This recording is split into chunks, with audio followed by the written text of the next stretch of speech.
Somebody needs to do it. There we go. Are live. There we go. All right, we are live. I don't know if Dr. Thomas is going to join us. Do you know, Mr. Harris? Thought she was, but I can text her. Okay. I guess we can start without her. Or should we? Well, let's get started. I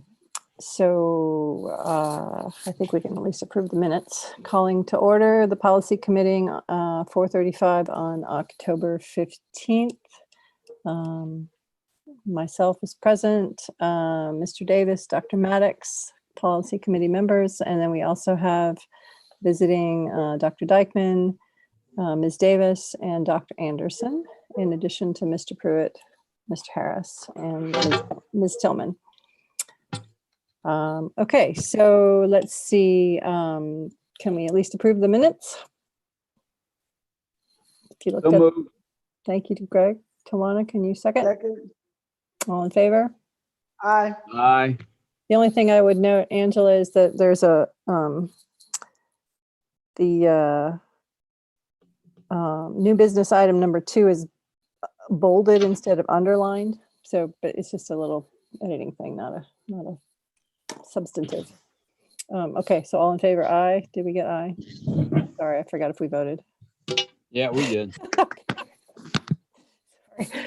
Okay, so a motion to adopt or amend the agenda. One thing I wanted to say before we do this, Dr. Maddox, you had asked that we look at DO last week. Yes. And that somehow did not get on the agenda. Do you still want to put it on today's agenda, or shall we put it off? We can put it on the next one. That's fine. Okay, thank you for that. I appreciate that. I'm sorry. Mr. Harris, can we try to make a note to get it on if we manage to call another one for next week to get that on the agenda for next week? It could still make it in time for the board meeting, next board meeting. Got it. Thank you. Okay. So did we have a motion to amend or adopt the agenda? So moved. To adopt, okay. Is there a second? Tawana's waving her hand. Waving her hands. Okay, we'll take that as a second. I'm sorry about that. I'm sorry, guys. That's all right. We appreciate it. Meeting after meeting, I'm just trying to get organized because this is about to die out, so I'm going to log in. Okay. Yeah, get plugged in. Okay. Okay. And I see Dr. Thomas is coming soon, so I guess we'll let her give a report if she wants to when she gets here. I don't have a report except that I am preparing a document for Dr. Gant that summarizes all of the policy work that we've done in 2020 so that it can be included in the cognitive response. And I'm just tickled how much progress we've made. So thank you all for everyone's contribution to this process. Okay, so that's my only report. Any other questions or comments before we move on to new business? Great, okay. So the A's and the C's were discussed by myself with Dr. Dykeman and Dr. Thomas. And the 3 A's, well, the first 2 A's, policy AA and policy ABB, we just suggested review because they're fine as written. I note that Mr. Pruitt has noted that neither one of these is required or necessary. So I guess we should have a discussion about whether we want to retain them as is or rescind. Kara, do you have any thoughts on that point, on that legal point? Dr. Dykeman, sorry. Do I have thoughts on that? No. Other board members have any thoughts? Now, are we talking about AA? AA, yes, sir. Oh, okay. AA is school district legal status. It has a lovely little paragraph. Well, about the history of our school district, and I mean, it's kind of a history lesson. And if it's going to be a history lesson, And if we decide to keep it, I think it needs to also have the date that we became a charter district. It talks about consolidation, Okay. but the next big legal step was as a charter district. So I'm not sure how it's really a policy, though. I mean, Yeah, it's not. so I'm not sure why we need it at all. So I would certainly support doing away with it or rescinding it, Okay. because I'm not sure what purpose it serves. But it's kind of a history lesson. Dr. Maddox, do you have an opinion, or Dr. Anderson? If Or we don't Ms. need it, I don't see why we would even want to keep it. Okay. Yeah, I agree. I'm not understanding why it's listed as an action. It's a policy. I have a concern, and I don't know and whether you keep it or not, since I don't have a vote on that yet. My concern would be, again, where do we keep our history of our school district and the major actions that changed its pretty much structure and its direction? So if there is no policy that says we have a school district through consolidation, which was a change from how it was originally constructed, and again, the fact that we're a charter district doesn't change that construct. I'm not sure why you would need to get rid of it if it doesn't. It seems harmless to me to have it. And it is a reminder that there was an action that created it. All of that is in the preamble of the 1955 constitutional amendment and the 56 legislation that created the school district. So all of that in much more detail is in the Georgia laws. And so where would this people in this community go to see those? They would need to go to the preamble to the Constitution. I'm asking, where would the school district house this history? Well, Sorry. so I mean, it's just this, it's published law by the legislature. So it's in the in what's called the local laws, Georgia laws. There's a copy in the UGA Law Library. A lot of it's available online. Some of the older stuff is not. I would like to just keep it because again, it's harmless. It's not doing anything. But again, if I were just coming into this district and the one thing that I had access to in terms of how this district is run or governed, then I would think that we should have some reference to that in our policies. My opinion. Okay. Well, I'm not going down that hill. I mean, I'm just trying to make things simple. So, but if Linda feels that strongly about it, let's keep it. So, Linda, you don't think the charter part should be in there? Well, it seems like I if we did keep not- it, sorry, Linda, go ahead. I have no problem with adding that as a part of updating this policy to reflect the current operating environment. I think every 5 years we were supposed to update this policy anyway. So I think adding the piece about the charter district's acceptance should be very much a part of this document or that particular policy. Yeah, just and that's fine. I mean, it's all harmless, but the difference is the charter system contract status is actually it's a contract between us and Department of Education pursuant to statute. It's not part of our charter, not part of our local law, like all the other things in this policy are. Okay. But so again, would it be harmful to have that as an addendum to this, or? We can put the whole U.S. Constitution in there. There's no harm. Linda, would that be something that you'd be willing to write a sentence to add to that policy when we bring it up? I'll certainly think about that for sure. Right. Yeah. I have a few more like that we're going to run into, because I made notes on the ones that I think we will run into the same question of why would we keep it if it's not relevant, but it is relevant in terms of our history and easy access to the community in terms of who we are as a district.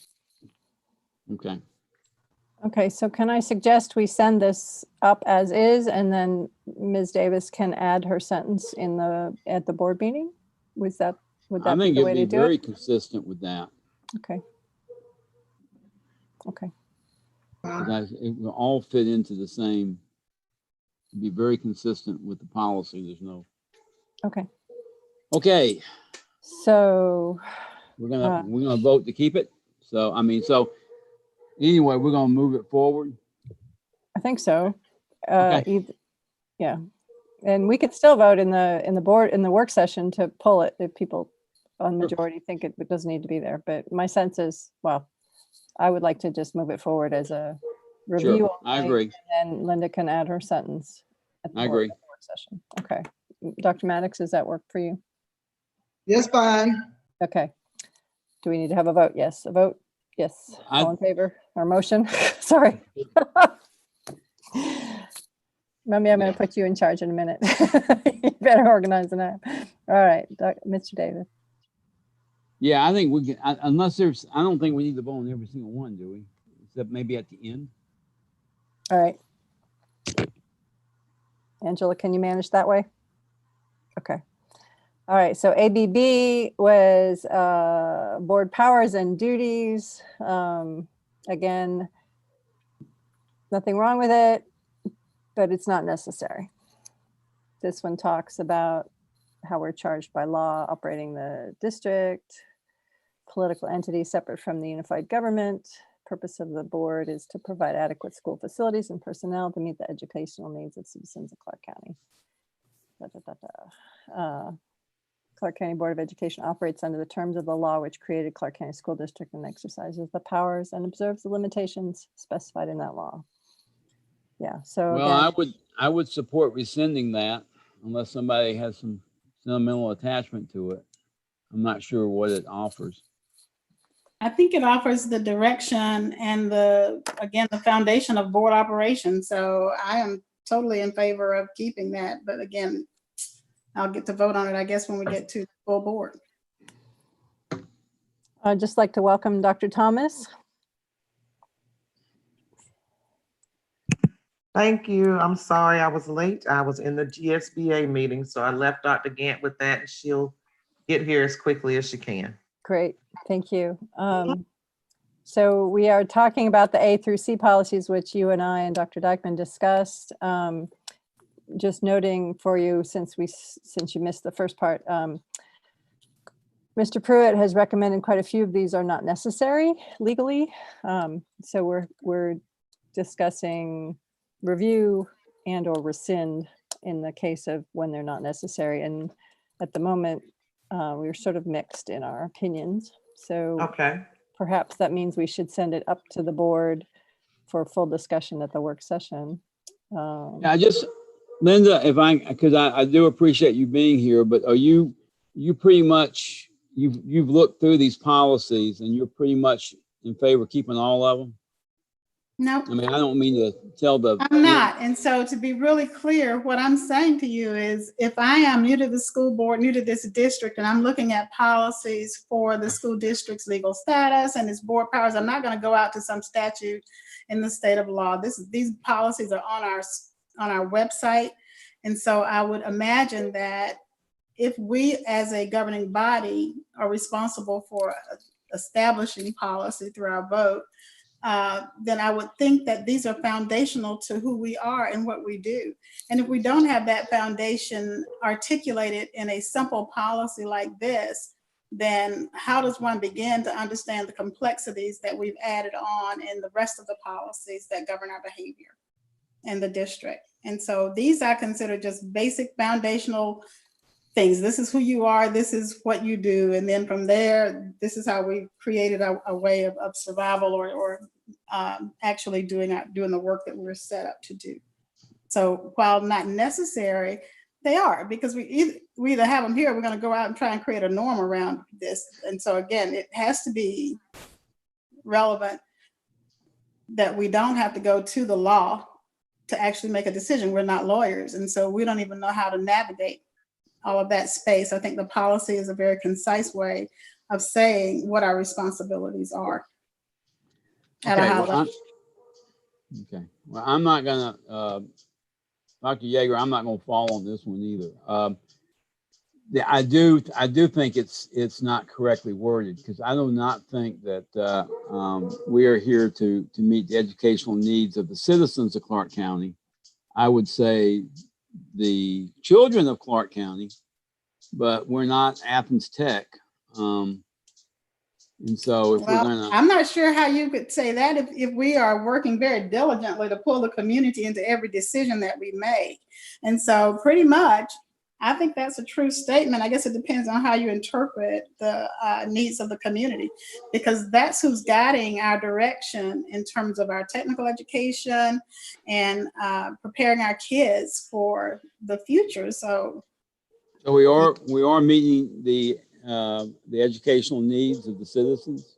no, we're not. Well, yes, we are. We are operating under the, I would think, if I'm not mistaken, the people that elected us to create a successful children who are ready, prepared for career and work Okay. and college. So I'm not sure how that's different. I think the only point Greg's making is we're only authorized to do, you know, K-12. through age 21, Mhm. 22 for special ed. You know, we're not authorized to do adult ed, but you know, whatever. But again, I'm not gonna fall on that sword either, so. I really didn't read this as anything beyond K through 12. So I'm sorry. I didn't see, what is the word that's causing this? I just Citizens. said the citizens. It says, it is the purpose of the Clark County School Board of Education to provide adequate school facilities and personnel to meet the educational needs of the citizens of Clark County. I see what you're saying. Maybe that can be fixed, but yeah. I can see how that can be misconstrued, but honestly. Well, we don't need to. We can keep it as is. I don't care. Dr. Maddox, do you have an opinion? I agree with Greg on that, but So we would have to say we can just children stick with and yeah. children and young adults? No. Yeah. children Or the youth? If we're The just youth. K through 12, we're K through 12. I'm fine with K through 12. And so we can say that. Well, actually, we do a little more than K through 12. We do Right, that's what I Yeah, was we gonna have say. early. So Just say youth, the students if you want to change it. students or youth, But it's students. Students of Clark Right. County. students. All I- right. Angela, can you help us fix that? Please. So minor revision. Okay. AEAB, moving forward, this is just a statement that we've suggested the changing it from determines to approves the holiday schedule. Since we don't guess- determine the holiday mhm. schedule, that was Dr. Thomas's suggestion to edit this statement. Again, though, Mr. Pruitt reminds us that this is probably not a necessary policy. Well, I don't know. We do a number of things as a board, and I'm not sure why we're singling out the calendar by itself. I mean, it's kind of like, I you know. agree. It seems like a silly policy. No, it's not necessary, right? right. So I support rescinding it. That a motion? Yes. Second. Oh, we didn't motion yet. I'm sorry. All right. I'm tired. Yeah, I appreciate tired. it. We got a lot to get through tonight, so. Yeah. Okay. So moving Hearing forward. none. Okay. Moving Okay. forward. So CD is a little bit complicated, more than I thought. Yeah. Dr. Yeah. Thomas, I don't know, Dr. Dykeman, if you've looked at the legal comments about this policy. I have not. Mr. Pruitt. So we thought that we could, let's see, we had some actually pretty major revisions, but then Mr. Pruitt's comment is, if we go back to Assembly, we won't be able to change the title. So we had suggested changing the name to Chain of Command, but so they will force us to change it back to Line and Staff Relations. Is that what I understand, Mr. Pruitt? That's the way I understand it, and Ms. Tillman knows better than I, but I think they just don't offer you that option to change that. Change the names. Okay. All right. So keeping the Chain of Command underneath probably then would be necessary. That would make sense, yes. And then so removing that deletion. And then the current policy restricts board members from referring individuals to the appropriate staff for their inquiries or comments. The changes seem to imply more latitude for board members to be involved directly. This may not be viewed by Cognate as a positive change in tone. And I Okay. agree with that. Mr. Pruitt, you want to clarify a little bit, or which? Lord, I worked forever to try to phrase that very carefully. I really don't want to touch it. You don't want to touch it. And so I'll go because I think it really, this policy as presented changes the behavior and the tenor of the board. It puts the board squarely into that space of determining operationally who's a person should talk with, when the chain of command, as you have subtitled this, has already dictated that. And so I'm not sure where we gain any advantage as a board by being able to say, well, if you have an HR problem, call Lynn Duke. That's not our work and it's not our role. Or to have people contact anyone on the staff directly. That truly, to me, is not the work of the board. So are we talking about the paragraph that says individuals addressing matters that pertain to governance shall be directed to individual board members? Which sentence are we talking about? I'm talking about the one that talked about you started off talking about having the, let me see which sentence, because I just wrote a narrative. So which edit was it that changed it so that Mr. Pruitt's comment became relevant? I directed to the staff is the one that I was looking at. Which one is that? Oh, the sentence that says members of the board shall direct all individuals who contact them to the individual in the organization who can appropriately respond. That is the one that I have that causes great pain. So we added that sentence, Dr. Dykeman and Dr. Thomas. I guess they're saying we should not Take it out. And so tell me, okay, this was a part of the policy review because I wasn't a part of any of those conversations. All right, I got it. All right. So with this one, again, why are we now inserting the board into the operations of the district? I can just speak for what I was thinking with this. And I was under the impression that if people did contact us, that is what we were supposed to do, was direct them to who they were supposed to contact within the administration, not us. But I'll tell you what bothered me is changing the word individual to communication, because that sounds like you're going to be actually relaying that and calling up the teacher or the principal and saying, hey, so-and-so told me this, rather than leaving it individual. It seemed like it was really clear that you knew what you said.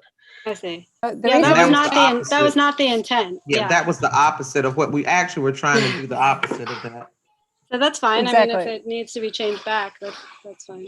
So we changed it because Ms. Davis had said something about being consistent, and our business cards say communication. So that's why we changed it. But I'm happy to go back to individual. That was not. It needs to be individuation. I think that communication reference was too, if they call you or email you, that was the communication piece of it. So I'm not sure how that becomes the thing here. Because this is talking about a person, not the object of the person's work or what they were doing. All right, Ms. Tillman, could I ask you to please undelete individual and delete communication in the first 3 occasions where it appears? And so then is that sentence, the highlighted sentence starting members of the board shall direct all individuals, is that still problematic? That's what I understand. I guess I'm not sure what is problematic about that. The problematic thing is, again, it's not the board's responsibility to direct anyone to staff. We have one employee and one employee only, and that's the superintendent. And so if we are to stay in our governance role, then our communication is through that superintendent to her staff. So if someone contacts me, Linda, and says, my child didn't come home today, then I would not direct him to the principal of the school. I would say, contact the superintendent. Your cards clearly says if it's a school matter, it goes to the principal. But that's not what's here. Well, then copy what's on the back of our cards, because that was according to policy. I'm not sure what's happening with this one. This is Because the I think that policy. statement was just From the- say, Go ahead. And Go why would ahead. they call you if their child didn't come home from school unless they've already had a conversation? Are they escalating to you? I don't I'm just know. curious. I'm just saying Yeah. it's happened. People But say, you're not the person you're not the closest person to get them an answer. And so, yeah, it goes back to the closest person. right, it I goes think back. that's all that sentence was saying, or that's what I thought it was saying. I thought it was saying, if somebody comes to you with something like that, then you direct them to the person Right. that could actually handle it.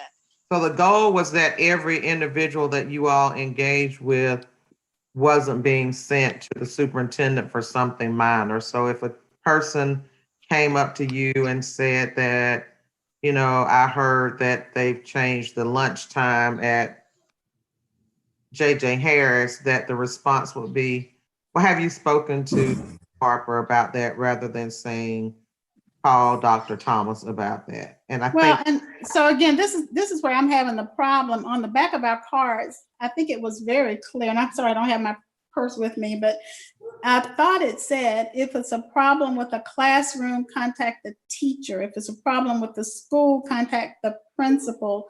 And if it was a problem with something else, it went to the superintendent. Is that not what the card, does anybody have their Yes, business? I have it right here, Linda. Okay. Yes, that's What does it exactly what it says. And that's exactly what we put in this policy, is exactly what was on the card, because that's what I've heard you talk about. And now you're saying that's not what you want. So I don't know how to. For you to be clear, I'm not sure what you're saying that you heard me talk about, because what I'm saying to you is that, and again, I'm not trying to be argumentative about this, but I have always understood our policy to be to make referrals based on how we put that on the back of the card. And that came from policy. So now how did it get reversed back up to this? And how did it all get laid on my shoulders that I'm responsible for this change? We haven't talked about this policy before. Linda, please. Please. So Everybody let me give take you a what deep I breath. what I thought. I thought that sentence that was added was, I didn't think it added to or subtracted from the 1, 2, 3, 4 paragraphs that go before it. It just seemed to be sort of summing it up. So, I mean, am I reading that wrong? I think that was the intent, was Capture. that it just summarized those. And yeah, the So- goal was to capture what's on the business card, to make sure that the two were aligned. That was the goal, yes. But I understand that if that sentence is saying something that the three of us did not intend, then let's take it out. I'm fine taking it out, because the rest of it is what the business card says. And then Kara and Dr. Thomas, I guess we make sure the norms are consistent. We have a chain of command in our norms as well. Yes, That can say it similarly. I mean, that when we talked about the chain of command norms, that's when the discussion was that all of the different ways of saying this should be consistent with each other. yes. Because I believe I changed something in the norm to match what I thought the policy said. And then that was where the discussion was, that they should all be the same. So we mimicked the card. And so does the card have members of the board shall direct all individuals who contact them to No. the, That was Okay, the summary statement, which I'm good Karen- then. I just wanted to make sure that I did not miss that. And so the summary statement restates what was stated above? Is that what you're saying? that was the attempt. I don't read it that way. I read it as something beyond what was stated above. Well, I'm just trying to, correct me if I'm wrong, but it just seems like there's some common sense that dictates. I mean, if people call me up and say, well, how do I become employed in the Clark County School District? I would not ever say, well, you need to talk to the superintendent. I would say you need to contact human resources. I know that you would think people would know that, but not necessarily. And or if someone if someone had a transportation issue, I don't know, I would have them contact Dexter Fisher. I don't know why I would say you have to deal with the superintendent. If your kid wasn't picked up today, you know, and the principal can't give you a reason, you need to talk to the guy in charge of of transportation. I do that all the time. I mean, for me to say you know, I mean, we're a big organization, and we're like a kind of almost a pyramid in terms of the way the district is organized. I'm talking about administratively, and for me to not use common sense. I don't think this is preventing you from doing that if we take. Oh, this I don't think. away, Oh, I right? know it does. Yeah. I'm So, saying why that sentence makes sense to me.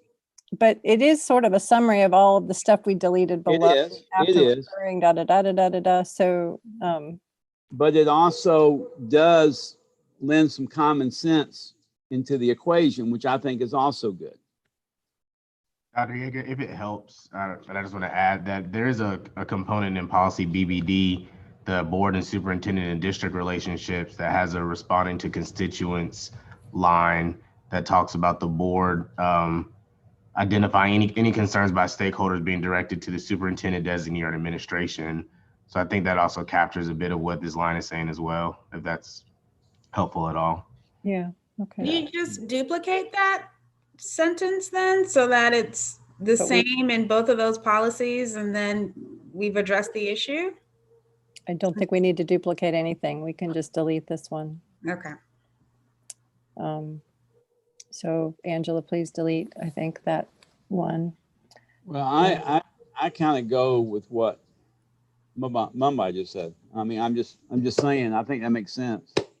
We don't need to repeat policies, please. We really Okay. don't. Okay. We could say C, what did you say it was, Mr. Harris? BBD. BBD. We could put a CBBD. Dr. Okay. Maddox is nodding. So that would be after the,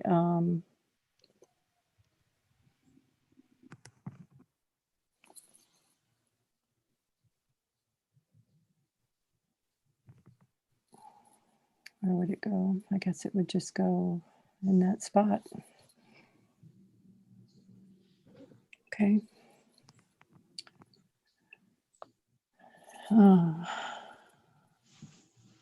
All right, and then so everybody was okay with the deletion of that large wordy mess, other than to say that we should not attempt to pursue discussions pertaining to the matter beyond the determination of who. Okay, and then finally, the final appeal process, Mr. Pruitt says probably not a good idea. We want to get rid of that probably, I think is what you said. I did. And yeah, just to elaborate on that. So, you know, there are these various things in policy and in statute about how matters get to the board. And this is just sort of this overarching, it's like anybody could bring anything to the board. And that's not, you know, that's not, all those others aren't necessary if we're going to make it that way. Right. So you recommend removing this? I really do. I mean, you know, arguably if my kid gets a C instead of a B on his math test, I can appeal it to the board under this. I just don't think that's what we want to have.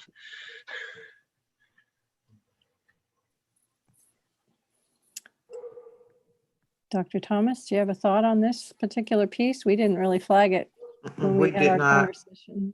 We did not. But I trust Attorney Pruitt's judgment. It didn't jump out to us. Are we talking about the 30-day thing? Yeah. Yeah. Any matter appealed to the board shall be in writing and will be addressed within 30 days of receipt of the written request. I have never seen that even talked about. Yeah, thank God I've never seen it used. I would. Yeah. And I don't think we even discussed it. Did we, Dr. Yeager or Dr. Dykeman? I think we just looked over it and I don't know, thought it might be important to keep instead of deleting, but I strongly suggest that we take Mike's advice and scratch the rest of that whole thing. I agree. well, that should be interesting with public comment. I totally agree with that one too. Again, because it concerned me that, you know, we're into conversations that we have other policies that stress the appeal process, and that's very clearly stated when and if there are appeals. And so this blanket statement kind of caught me off guard. I really don't remember seeing it either. Okay, well, I don't know its history. This policy was last revised 2010, so it's been a while. Wow, that was, Linda, were you in policy? No, you weren't even on the board then, were you? That is correct. I was on the board 2012. Yeah, that was pre-Linda and I, so we take no All right, responsibility. we won't blame you then. All right. Okay, so I have CD, some revisions of the revisions and a little bit more additional removals, but otherwise, so revising the CD according to how Angela's done it. All right. So we're still not going to have a vote. Okay, let's do CEG. CEG. This is the one that talks about the professional development opportunities. We deleted the first and the third sentences according to Dr. Thomas's understanding of how this works for professional development. And let's see, Mr. Pruitt also has That some, should be in the contract. yeah. Yeah, I just pasted the contract language there for y'all so you could decide if you thought this policy is serving any function, given that it's already in the contract. In the contract. Mm-hmm. And so what would drive the creation of that contract for the next superintendent come along? We'll just use the same contract that we have, or would we expect that contract to be rooted in policy somehow?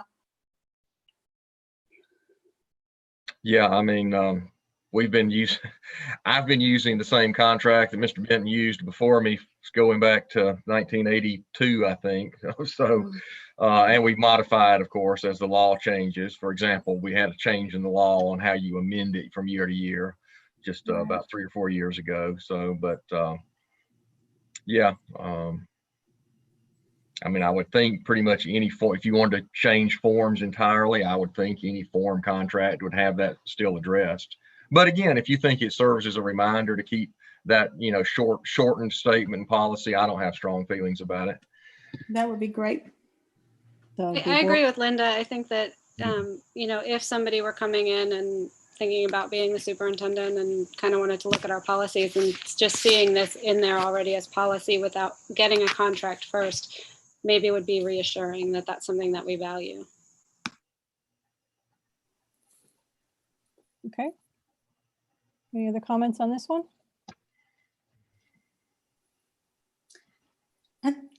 Yes, I think it's great. Again, with those changes. Okay, thank you.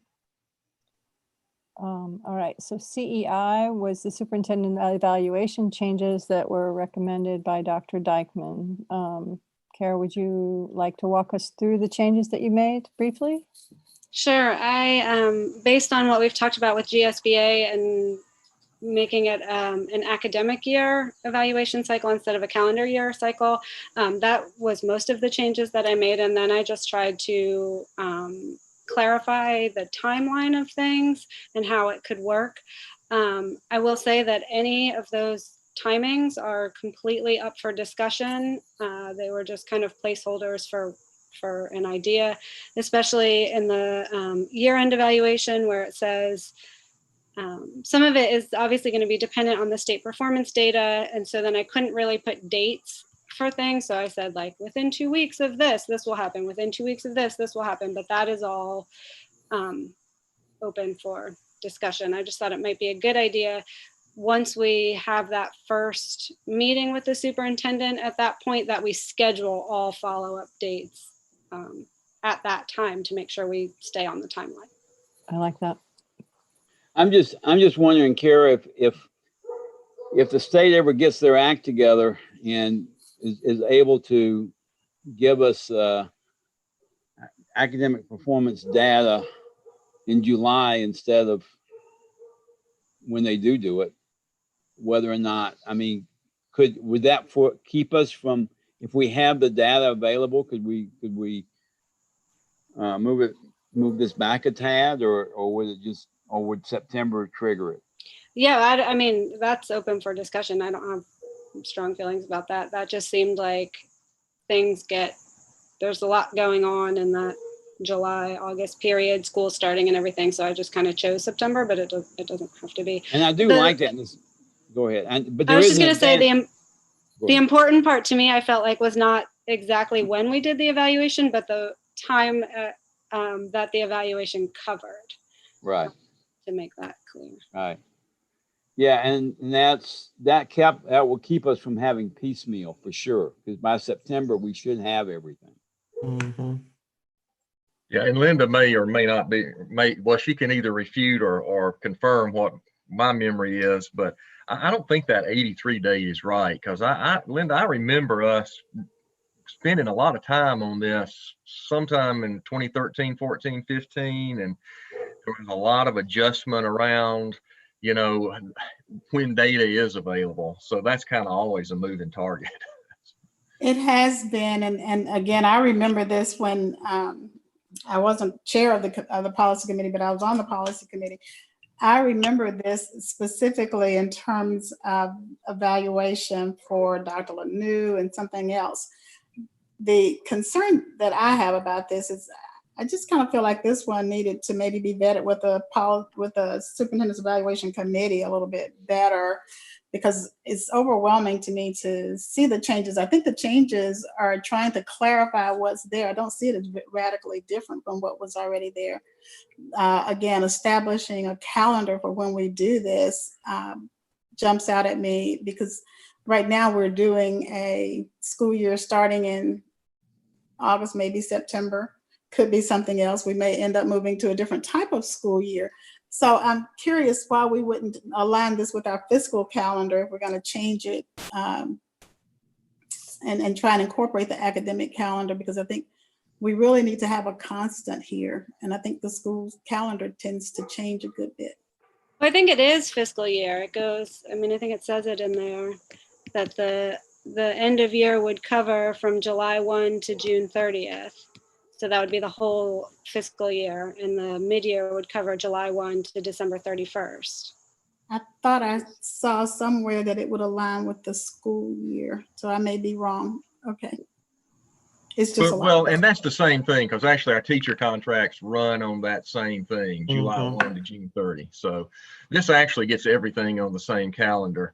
I think we maybe had it the other way before because there were just these huge delays in getting data. Right. So Right. that was my only point in making that comment, was that I think, you know, if the board members and Dr. Thomas agree this is realistic based on things as they are now, that's about the best you can do.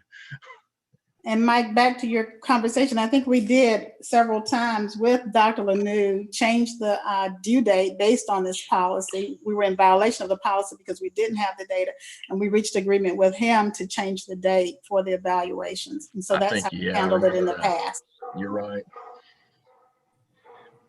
So I think we still have that flexibility. Well, and I think, sorry, I was just going to say, I think any of these pieces of this are, I want everybody to weigh in on it. I just kind of put these items out there to get the conversation started. This was not meant to be like, this is it. Yeah, and we appreciate that. I really like the Yeah, I like this a lot. yeah.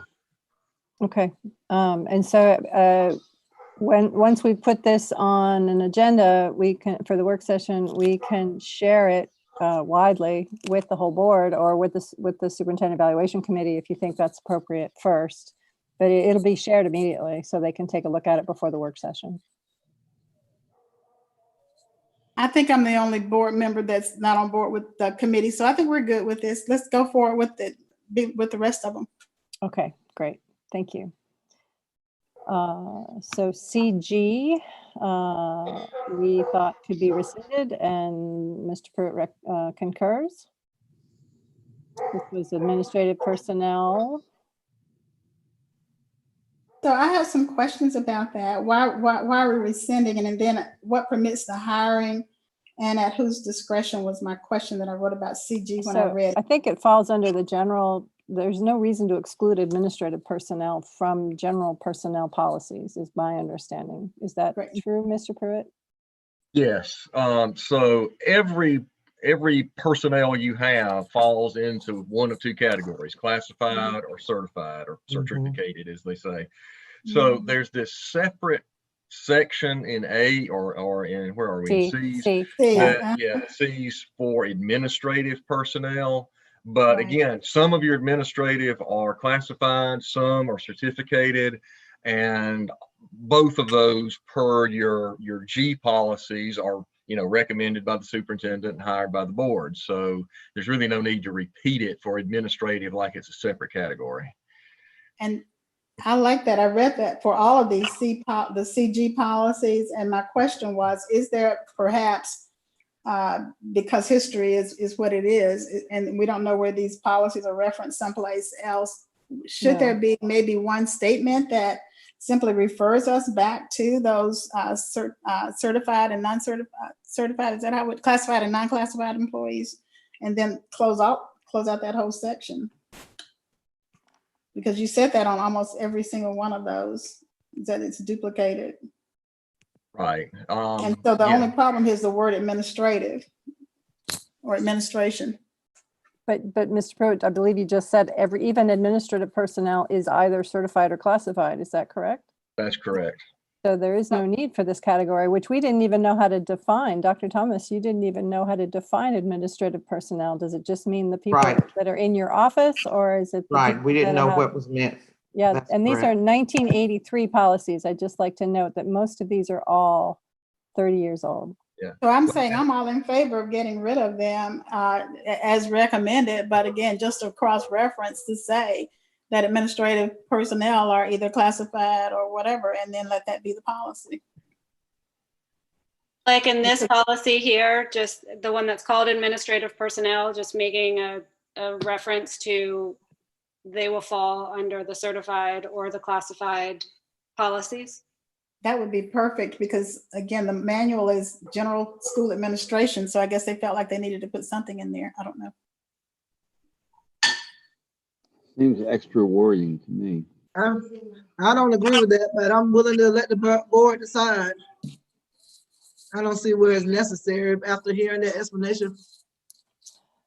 But I'm willing to go with the Well, board. I mean, this is one that I think doesn't really, unlike the other policies where it kind of traces our history, I don't think this does anything except tell somebody to look somewhere else. So So my recommendation is you take the one and say that administrative will be handled under classified or certified or non-certified, and then get rid of all of these others because they're duplicated.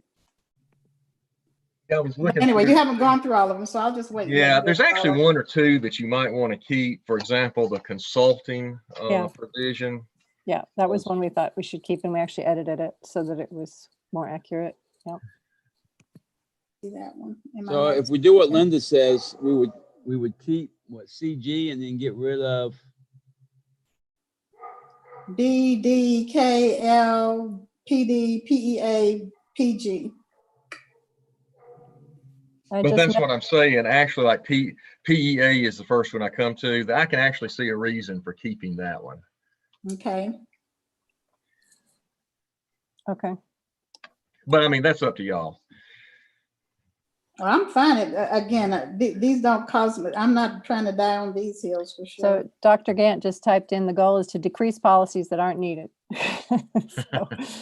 so I'm fine with doing that with explanation, so we don't have to come back and do it again. Yeah. Because as we get more involved in the community and get more involved in deciding more responsibilities for the board, I don't want to come back and create policies around things that we've decided we didn't need to do. Okay, so I'm hearing it's okay to rescind CG or perhaps replace it with a single sentence. And let's see if we can come up with that single sentence and present it in the work session. CG. Sorry, sorry. I think I was thinking the single sentence would just be like, C, the classified or certified for everything under administrative. But since what Mr. Pruitt said, that sometimes there's some differences for administration, then maybe that doesn't work. Okay. Yeah, I mean, if you do want to keep a placeholder, I would suggest something like, unless otherwise stated in the policy manual, administrative personnel will be governed by either the classified or certificated personnel policies as appropriate or I like- as applicable. I like Okay. that. All right, I got that jotted down. Angela, I don't know if you've got it, but we can work on it. Is she getting it? Or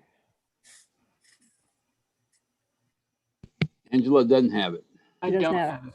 Okay, I'll get it to you later, okay? Okay. So CGB like, is one of the for sure redundant ones. It's just, well, let's see, what do you say? You said something about Say CGCB. identical to GCB.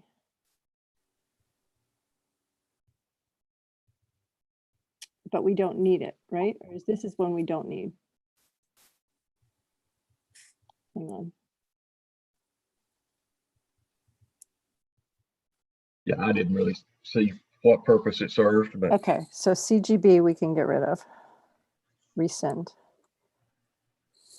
And then CGD is also rescind.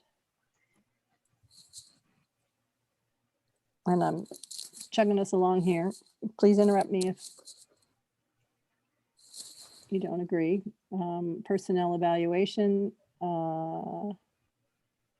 GBIs covers it. Rescind.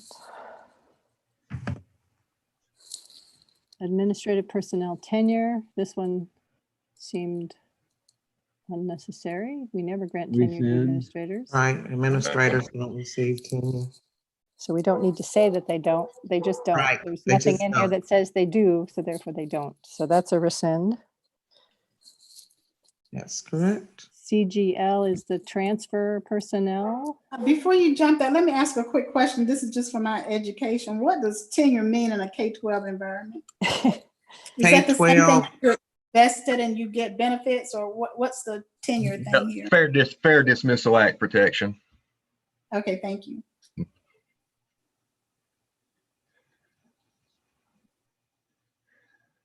Okay, CGL, this policy should be rescinded. This one wasn't even, maybe, it was definitely. Mhm. Do you want to explain? Trying to read here.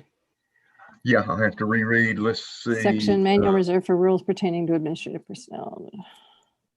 All certificated personnel. Demotions is I mean, confusing. Go ahead. I think I could sum all this up by saying that it's at least arguably in conflict with your Fair Dismissal Act, which you've already, put into your policy manual in its entirety. So Yes, okay. So is All that right. CGL that we're CGL, talking yes. about? Yes, ma'am. Yeah, so my question was, is there an implication? Is there anything in here that is spawned by the COVID environment that we're in now? And the employee concerns about COVID in the work environment? Is that what was trying to happen in CGL, or is that something different? I mean, I didn't have CGL in mind when I looked, have COVID in mind when I looked at CGL. But I mean, so if you look at that last part of my analysis, I mean, that could apply. All of your certificated personnel contracts say, that you can be assigned to other positions, other duties as assigned, and certainly with COVID, that could come into play perhaps more than it has in the past, although it's always come into play in the past. So I'm just saying it's heightened right now. So that was why if we put this out here as something that we're rescinding, I don't know if that would become an issue or not. It just popped into my mind as I read it. So, but we retained it in the certificated, the one, right? That's in the G policy. Yeah, I wouldn't want to retain it for that reason, but I would want us to be prepared for that discussion. Okay. From the public. yeah, and from an administrative viewpoint, it's probably not, COVID probably is not going to affect your leaders so much, I wouldn't think. You may be moving teachers around between virtual and in person and that sort of thing. Leaders, this has come up, and that contract provision is often used. If a school leader leaves, it may, the superintendent, Dr. Thomas, can confirm this. I think, you're going to look at your whole leadership team, and you may move somebody from, Hillsman to Gaines or whatever, because it was a better fit. So we do that now. So that's, and that's under the other policy, right? Yes. That's right. Okay, so may I Rescind. move forward, rescind? Okay, CGPD. This one was administrative personnel expenses, which is in other policy. So the CGPEA is the one that we do want to retain because it makes it clear that consulting by administrative staff needs to be done on their own time, not on professional development time. Is that true for all classified? For all classified employees. I don't know that we have a consulting policy for all for classifieds. I can look that up. Well, Or I'm just certified asking. for that matter. That's a good I mean, point. I didn't mean classified. I meant certified. Excuse me. Certified. Or certified. Yeah. I don't we know if we have have a consulting. So I'm asking, would it be different for any employee?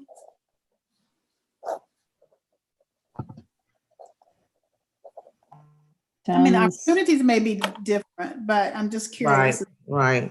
I'm just reading back over it now. If I type consult. There's no other policy for it. Oh, okay. So if there's no policy for it, we probably need it for all employees, right? Because my concern was that it initially said would have to take professional leave, or was it? No, it was personal leave or professional leave or something. And I said that wasn't right. They would either need to take personal leave or vacation leave, because professional leave is at the expense of the district. And if you are being compensated for doing additional work away from Clark County, it should not then be charged to our professional leave. Yeah.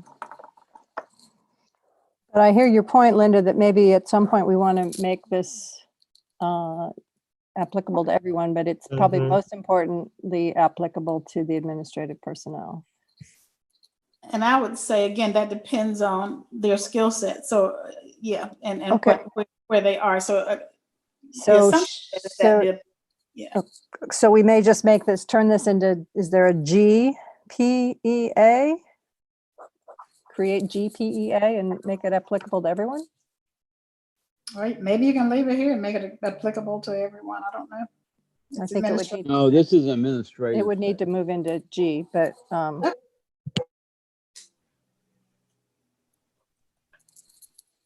thoughts? So we either change it as is or we move it to be more general. And if it goes to more general, then it should be in another location. I think. Correct. It should be GPEA instead of C. GPEA. So 6 of one, half dozen of the other, as far as I'm concerned, whatever is easiest. Okay. If you want to include everyone, it's got to be taken out and moved. Then let's do it right. So rescind it and move it. Rescind and then create.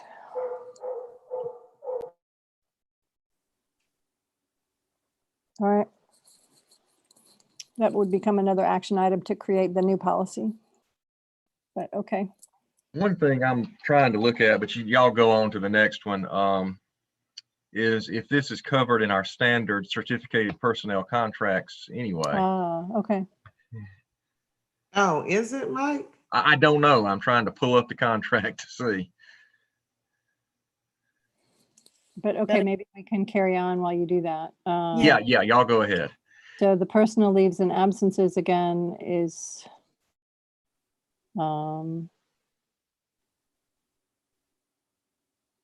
in personnel. So it can be rescinded. It's in the personnel policy manual or something. Personal leave and absences, yeah, Angela's Okay. nodding. So that one can be rescinded. Okay. Okay, and then the regulation.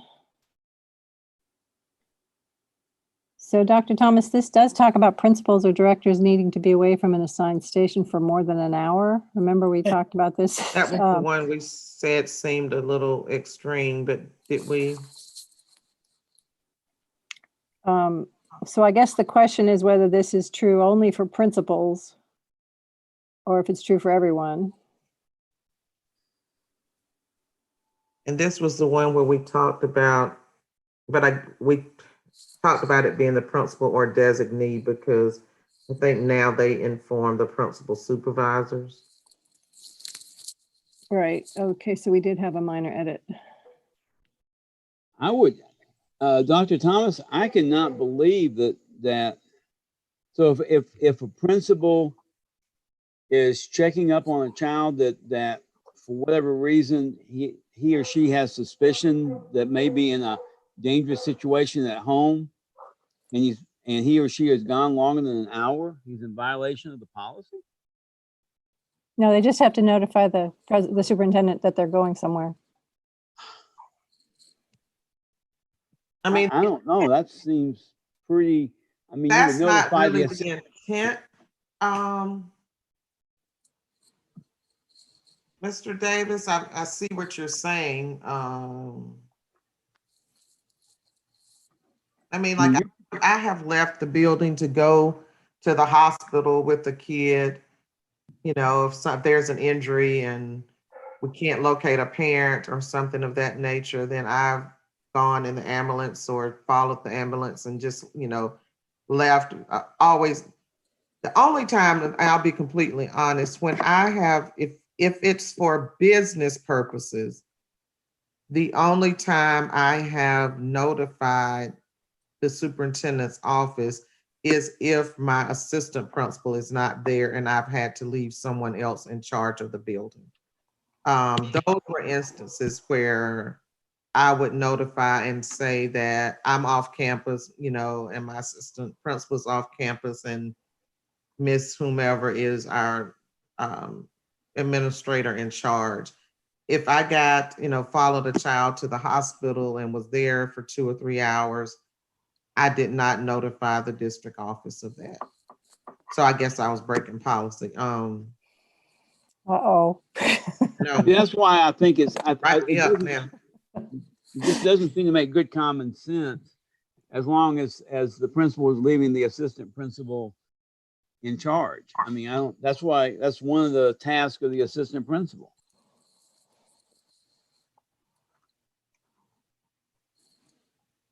I'm not sure. I think that from my perspective, if one of your constituents called you and I said, Greg, I see Dr. Thomas over here at the hospital. She's been here for 3 hours. Then what? So I think it's one of those courtesy things. And I thought that it was covered under superintendent or designee in terms of, is it part of chain of command or where is that policy? Because she certainly has the discretion to put people in charge when she's going to be away or incapacitated or doesn't want to be bothered even. So I'm not sure this policy got that for me. Well, So I think it's talking about principals. Disagreeing. I can't tell. I'm saying that there is an expected communication that needs to happen when the principal's away. And I'm asking, is it here or is it some other place that we state that? I mean, I think that the response, that the expectation is that the assistant principal would be in charge. And what Dr. Thomas said is that if the assistant principal is not there, then someone else is in charge, and the superintendent's so notified. Can I make an observation that may be near and dear to Ms. Davis's heart? Isn't this operational? Yes. Because I don't know why this needs to be in. I'm thinking from the lawyer standpoint, if Dr. Thomas has a principal or an assistant principal that's, you know, if they're away from if the job's not getting done because they're never there, then I have no problem. I don't need this policy or reg to help you terminate that teacher for neglect of duties. If this becomes sort of a global problem, you can issue a memo and say, here are the procedures when people are gone. And if we have a problem with somebody not following that, I've got no problem helping you terminate them for insubordination. Either way, I don't need it in policy. Ditto. It is administrative. It's a good Okay. point. Rescinding, recommended rescinding. Dr. Maddox, you've fallen off my screen. Did you have a thought on this? Are you okay with rescinding this one? I've lost you. There you are. Okay, you're good. I'm okay with it. All right. All right, moving on. CN, administrative records. Okay, this policy is unnecessary. Open records are already in BE. Records will be retained as required by Georgia local government record retention schedules and other applicable law. Yeah, and again, this is one of those that, I mean, the law is the law, whether we put it in policy or not. You know, the only purpose I could see serve here is if you think we need a reminder in the policy manual that there is a records retention schedule we're supposed to follow. Okay, I'm okay with that. Others? What are you So saying? replace everything, delete everything except put in the 2 lines that Mr. Pruitt wrote at the bottom of his suggestion. Oh, that we respond- that we're gonna- Records will be retained as required by the Georgia local government. So we're record- going to follow the law in this case. Exactly. Yeah, would be- exactly. I mean, I'm good with that. we could say that about anything, right? Exactly. That's why I say the only purpose I see served on those kinds of things is if you're afraid that somebody might forget that law exists if you don't stick it in the policy manual. Dr. Thomas, I'm with you. It makes sense to me. one sentence. We discussed this. I think I had a discussion with Lynn about this one. Yeah, it wasn't clear to me what administrative records were versus other kinds of records. Right, you and I talked about that versus student records, and we were like, are we talking about personnel records? Is this the one, there was one we made a change, Dr. Yeager, about files, because now it's digital, but that Right, was in that another. was in the personnel records, yeah. Yes, I looked at that too, and so that's just the way that they break it up in this system is weird. Okay. Because I mean, from my legal standpoint, you know, I don't look. So the open records law applies to all records. The records retention schedule applies to all records. FERPA applies only to student records. There's some laws about employment that only apply to personnel records. So, you know, it's just, as I say, if you want to say something about the records retention schedule, I guess this is as good a spot as any to say it. But again, you don't have to say it. You know, as Greg says, we don't have to have a policy that we're going to follow state and federal law. So how about we reduce it to that sentence and move it forward, unless, mhm. and then we I can would have be that- happy to rescind it, but again, I Okay. won't fall on my sword. Okay, we can assess the mood of the I board. really like that one statement to remind us that we do have record retention, because new people come on the board who haven't worked in this environment, don't even have a concept of that. Okay, great. We have a policy to remind people about HIPAA. Actually, HIPAA doesn't apply to us. FERPA. We do have something about FERPA, don't we? Yes, we do. Mhm. Various places. Yeah, but FERPA is mostly addressed in our student records, which is it's in J, somewhere in JR, I think it is. Okay, it is 5:43. Can we have a vote on the decisions made for the A and the C policies? So moved. All the changes, Second. alterations. All in favor? Dr. Gann, are you there? I see you. Aye. Aye. What? Okay. Here I know, because she had posted a She's comment. still here. Maybe she could just type in yes or no into the chat if she's voting. There I'm she is. here. You're Yes. here, yay. Sorry. It's okay. I just wanted to make sure you were there. Did you have a opinion on what we have talked about so far? I know you weren't here for all of it. You can abstain if you prefer. I wasn't here for all of it and was only able to hear a little bit, but I'll abstain for that reason. But from what I heard, I agree with. Okay, I think we are trying to follow your suggestion of getting rid of policies that are not needed. So. All right, so it is 5:44. I am cognizant of the fact that we have to be back online at 6, and at least 2 of you have not had a break all afternoon. So I am okay to look for a adjournment of this meeting. I move that we adjourn. If if we can schedule another meeting next week, God help us. We can skip the weekend. I'm good. Okay. Muted, Dr. Maddox. So I'll check my schedules best. Things are really getting crazy for me right now. I understand. I'll do the best I can. Okay. Well, we'll see if we can't find a time. I mean, next Thursday afternoon might be a possibility. I don't know what else everybody has, but that seems to be a time that's generally available. I think we may have I think I just sent something maybe 45 minutes ago to you, Dr. Maddox, Dr. Thomas, about the GSBA stuff. But then after I sent it, it was on a Thursday, Tish. That was one of the days proposed. But after I sent it, I actually think that Dr. Anderson and myself and maybe you, Dr. Thomas, and Mr. Gaskins are meeting next Thursday. So I'll have to check on next Thursday just to see. I just wanted to say that in advance. Mhm. There is a finance committee at 4:30. It I think is. Linda's on finance. On Thursday, the Yes. 22nd? 4:30 to 5:30.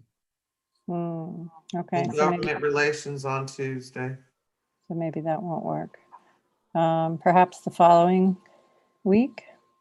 It would be nice to get as many more of these because this is our last chance to get them at least into public comment before Cognia. So, and we've got the L's K and policies. sorry? No, the L and M. So we got through all the L's and the M's, and we got through all the E's and the F's. And actually, the E's and the F's aren't even on this agenda. We have to go too. So we need at least one more meeting before the next work session to get these policies on the docket, because most of them are not very hard. They're not. I mean, we just did some of the hardest ones, the C policies. Juana, what's your best day of the week if you had to pick one? I don't have a best day. I'm being real. The way my work schedule is and things right now, there's no best day. I have to try. Right now I do see next Thursday. It's amazing, but it's looking free. Wow. Okay. All right. So if we worked around some of the other meetings, we might be able to. Yeah. Okay. All right. Well, let's work on that. I appreciate your time. Please go take a quick 10 minutes before you have to be back. Mr. Davis, do you want to make a motion again? I think you did make a motion. Yeah, I moved. Is there a second? Juana Second. seconded. All right. All in favor? Aye. Aye. Thank you, everyone.